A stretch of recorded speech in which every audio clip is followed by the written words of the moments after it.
to prison. If there's one thing we learned about the presidential election last year, it's that liberals will do whatever it takes to win.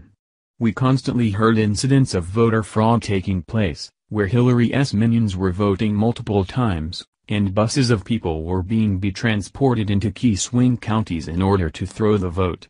As Roy Moore still refuses to concede and has now filed a lawsuit into fraud that was uncovered, now investigation into an Alabama state official has revealed something incredibly disturbing, and now someone is on their way to prison.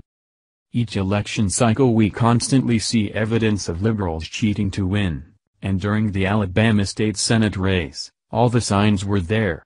In a shocking 11th-hour order, the Alabama Supreme Court ruled that counties in Alabama could destroy voting records in the Roy Moore-Doug Jones race, going against the long-standing rule that these counties preserve the records and the integrity of the race. Another sign of voter fraud came after the election, when several liberal morons bragged that they had come from all over the country to vote for Doug Jones. But shockingly, that was only the beginning. Alabama Secretary of State Nancy Worley turned herself in at the Montgomery County Jail Thursday after a grand jury indicted her on election fraud, where she is now being charged with 5 felonies and 5 misdemeanors that will no doubt put her behind bars for quite a long time. So for long years of stacking the deck against Republicans, which explains how a red state like Alabama suddenly turned blue during the Jones-Moore race. WSFA reports. The indictment charges that Worley broke that law when she wrote a letter to her employees with the words underlined saying, "I want to ask for your support and your vote in the June 2006 Democratic primary election." She went on to say she had always requested them not to discriminate against anyone because of his or her politics, race, religion, social status. Thus she says, if you choose to support another candidate you have every right to make that decision without any problems from me.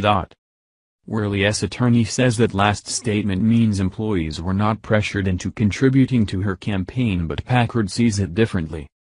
Aside from it being illegal, it just seems wrong for an elected official to request money or other kinds of campaign support from their subordinates because of that employer-employee relationship that could be coercive just by its very nature, he said. He points to other items Worley sent the employees like a bumper sticker and an envelope to volunteer or request a yard sign. Packard says his complaint represents a number of workers who were reluctant to do anything about it. "I didn't have any reluctance to file a complaint because I believe it takes people standing up and doing the right thing if we expect the right things to happen," he said. The rules are blatantly clear. But liberals don't care. As each election cycle they continue to break these rules in order to keep themselves in power. Worley is currently in hiding, refusing to go on camera after being caught breaking federal law. She is facing a whopping 5 felony charges, and 5 misdemeanor charges.